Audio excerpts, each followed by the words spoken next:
He's been among our most popular and most emailed guests, a Democrat turned Republican who is now launching a political action committee to help black conservatives into office.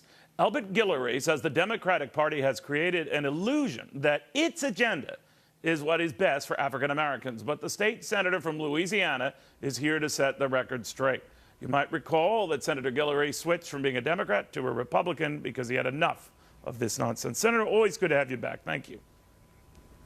It's an honor to be with you, of course. You know, Senator, I remember you talking about the grief and the heat that you encountered when you made the switch, and everything from Uncle Tom to you're not you can't be a real African American, and on and on. I'm sure I just got the fraction of it.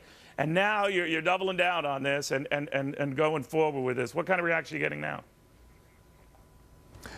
Pretty much the same from Republicans and from normal people, my constituents most particularly, a very warm welcome, very understanding of what I'm talking about the values of the issues that I'm presenting.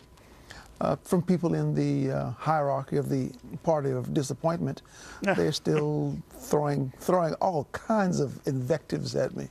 Well, you seem to be taking it in fine style. But, you know, Senator Kirsten, we just touched on the last time you were here.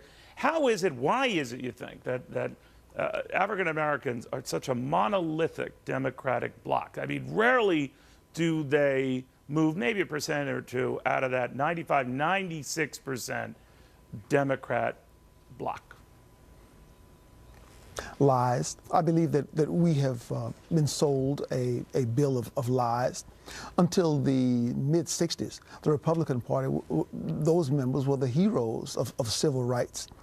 And then when the Southern Democrats saw that it just wasn't working for them, they decided to start to portray themselves as falsely as the party of the people, and they started to portray us as the party of the rich, of corporate white men who hated everything, including minorities and women and the environment. And we didn't stop that. We didn't stand against it. We just sat in the closet and let them tell this lie.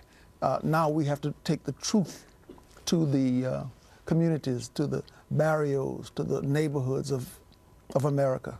You know, Senator, as we approach the 50th anniversary of Martin Luther King's speech before the Lincoln Memorial, Al Sharpton, among others, leading a rally of his own, arguing the government has to do more.